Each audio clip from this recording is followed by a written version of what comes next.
नमस्कार दोस्तों, मैं अभिषेक चौहान एक बार फिर से आप सभी के सामने हाजिर हूँ एक और बेहद ही शानदार और नए टॉपिक के साथ में। दोस्तों, आज की इस क्लास में हम कवर करने वाले हैं इंडियन इकोनॉमिक्स यानी कि भारतीय अर्थव्यवस्था के कुछ ऐसे क्वेश्चंस और आंसर जो कि परीक्षाओं में हमेशा से पूछे गए हैं और आगे भी पूछे जाएंगे। दोस्तों, ये सभी के सभी क्वेश्चंस आप लोगों के एग्ज़ाम के लेवल के हैं, इसलिए आप लोग से अनुरोध है कि इस टॉपिक को पूरा कंप्लीट कर लीजिए ताकि यदि आपके एग्ज़ाम में भी यहाँ से क्वेश्चन आता है तो आपका एक भी क्वेश्चन स्किप नहीं होगा।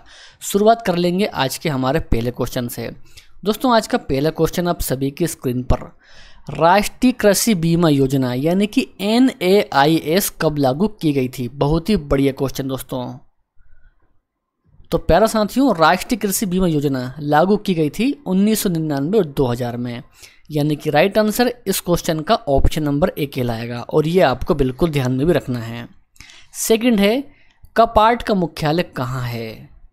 तो प्यारा साथियों, कपार्ट का मुख्यालय है नई दिल्ली में। ऑप्शन नंबर D दूसरे क्वेश्चन का राइट आंसर रहने वाला है। ठीक है ना। चलिए, तो आगे है कि देश में सर्वाधिक जोतों का प्रकार क्या है? बिल्कुल दोस्तों, वेरी इंपॉर्टेंट क्वेश्चन रहेगा।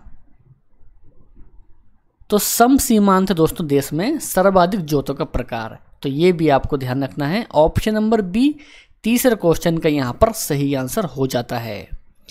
चलिए, तो आगे है कि जोतों का आकार सबसे ज़्यादा किस राज्य में है? तो प्यारे साथियों, राजस्थान में है जोतों का आकार सबसे ज़्यादा, तो ये भी आपको ध्यान रखना है मेरे प्यारे साथियों। इसके अलावा आपको इन क्वेश्चन में से किसी का भी आंसर पता हो या फिर आपको सभी का आंसर पता हो तो नीचे कमेंट बॉक्स में आपको भी उस क्वेश्चन का आंसर करते हुए जाना है, क्योंकि यदि आपके एग्ज़ाम में यहाँ से क्वेश्चन आता है तो आपके माइंड सेट में वो क्वेश्चन फिट रहेगा और आपको ध्यान में भी रहेगा। ठीक है ना। चलिए, तो पांचवा क्वेश्चन है कि जोतों का आकार सबसे कम कहाँ है?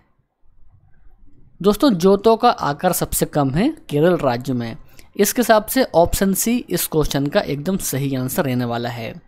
आगे है, भारत में हरित क्रांति की शुरुआत किस वर्ष हुई थी? दोस्तों, परीक्षाओं में ये क्वेश्चन कई बार रिपीट हुआ है, तो राइट आंसर रहेगा 1967 और 68 में हुई थी भारत में हरित क्रांति की शुरुआत यानी ग्रीन रेवोल्यूशन की शुरुआत, तो ये भी आपको ध्यान रखना है। ऑप्शन नंबर A इस क्वेश्चन का सही आंसर रहने वाला है। रबी की फसल कब बोई जाती है? तो प्यारे साथियों, रबी की फसल बोई जाती है अक्टूबर नवंबर में। ठीक है।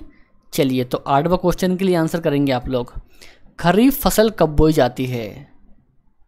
दोस्तों, खरीफ फसल बोई जाती है जून जुलाई में, यानी कि right answer option number A हो जाएगा कि जून जुलाई में बोई जाती है खरीफ की फसल। नेक्स्ट है कि हरित क्रांति शब्द का प्रयोग सर्वप्रथम किसने किया था? राइट आंसर रहेगा विलियम गार्ड। दोस्तों, विलियम गार्ड ने किया था सर्वप्रथम हरित क्रांति शब्द का प्रयोग, तो ये भी आपको बिल्कुल ध्यान में रखना है। भारत में हरित क्रांति के जन्मदाता किसे माना जाता है? राइट आंसर रहेगा A स्वामीनाथन को माना जाता है, तो ये भी आपको बिल्कुल ध्यान में रखना है। चलिए, तो आगे है कि हरित क्रांति से सबसे अधिक प्रभावित फसल कौन सी है? बहुत ही बढ़िया क्वेश्चन दोस्तों। तो प्यारे साथियों, वे फसल है गेहूं की फसल। ठीक है ना। चलिए, तो आगे है, हरित क्रांति के समय भारत के कृषि मंत्री कौन थे? राइट आंसर रहने वाला है C.A. सुब्रमण्यम थे दोस्तों भारत में हरित क्रांति के समय भारत के कृषि मंत्री। हरित क्रांति का जनक देश किसे माना जाता है? राइट आंसर होता है मेक्सिको। दोस्तों, मेक्सिको को माना जाता है हरित क्रांति का जनक देश। नेक्स्ट है कि सर्वप्रथम हरित क्रांति किस राज्य में आई थी? राइट आंसर होता है पंजाब, यानी कि ऑप्शन D इस क्वेश्चन का सही आंसर हो जाएगा।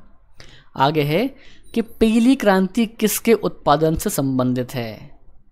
तो प्यारे साथियों, पीली क्रांति का संबंध है तिलहन के उत्पादन से। राइट आंसर ऑप्शन D रहेगा इस क्वेश्चन का। आगे है कि भूरी क्रांति किसके उत्पादन से संबंधित है? दोस्तों, भूरी क्रांति का संबंध है उर्वरक के उत्पादन से। लाल क्रांति किससे संबंधित है? तो प्यारा साथियों, लाल क्रांति का संबंध है मांस एवं टमाटर के उत्पादन से, तो ये भी आपको बिल्कुल ध्यान में रखना है। नेक्स्ट क्वेश्चन, गुलाबी क्रांति किससे संबंधित है? तो प्यारे साथियों गुलाबी क्रांति का संबंध है झींगा उत्पादन से। Right answer option number A हो जाएगा। आगे है कि श्वेत क्रांति किससे संबंधित है? तो प्यारे साथियों श्वेत क्रांति का संबंध है दूध उत्पादन से। राइट आंसर ऑप्शन सी रहेगा। नेक्स्ट है कि रजत क्रांति किससे संबंधित है?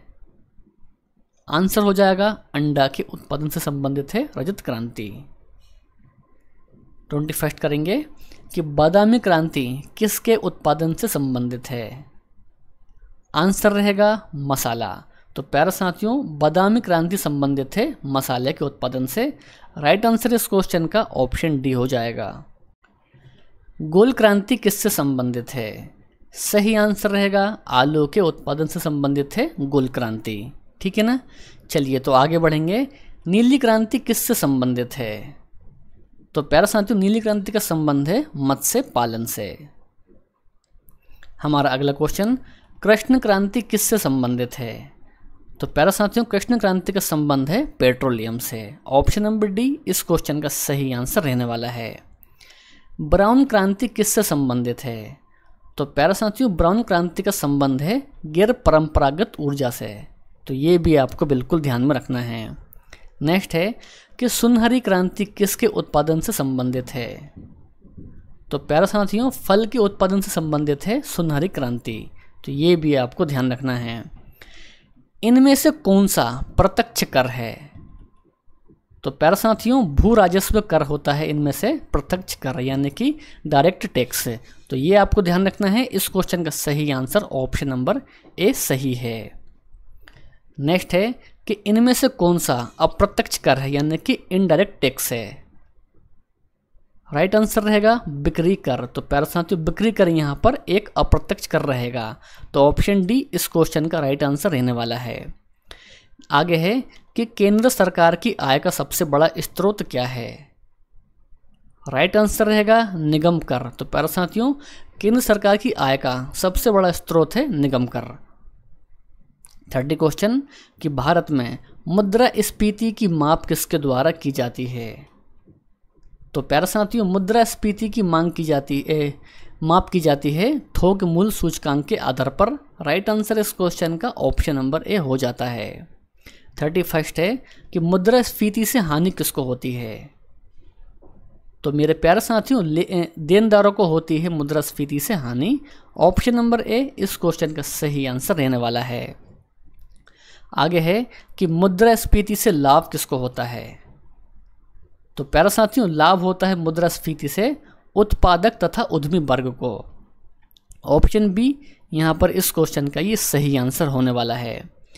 प्लास्टिक मनी किसे कहा जाता है? वेरी इंपॉर्टेंट क्वेश्चन दोस्तों। तो प्लास्टिक मनी कहा जाता है क्रेडिट कार्ड को।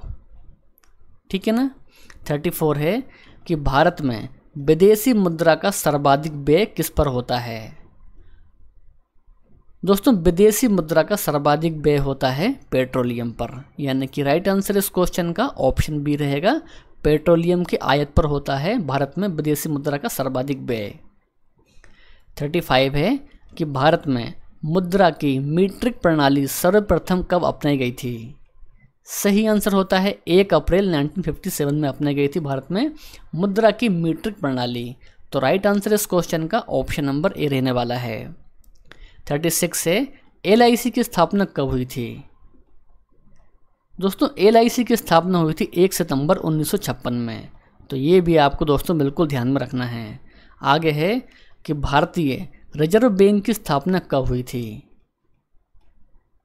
तो प्यारे साथियों 1 अप्रैल 1935 में हुई थी RBI की स्थापना। और दोस्तों इसका राष्ट्रीयकरण हुआ था 1949 में। ठीक है। तो ये भी आपको दोस्तों बिल्कुल ध्यान में रखना है।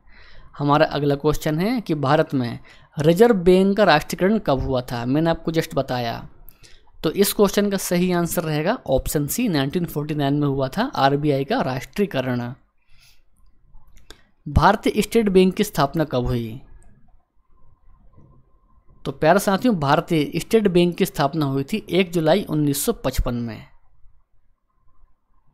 अगला है कि सबसे पहले कितने बैंकों का राष्ट्रीयकरण किया गया था? तो प्यारे साथियों सबसे पहले 14 बैंकों का राष्ट्रीयकरण किया गया था। राइट आंसर इस क्वेश्चन का ऑप्शन सी रहेगा। 41 है, आयात निर्यात बैंक की स्थापना कब हुई थी? दोस्तों 1982 में हुई थी आयात निर्यात बैंक की स्थापना। इस क्वेश्चन का सही आंसर ऑप्शन नंबर ए हो जाएगा।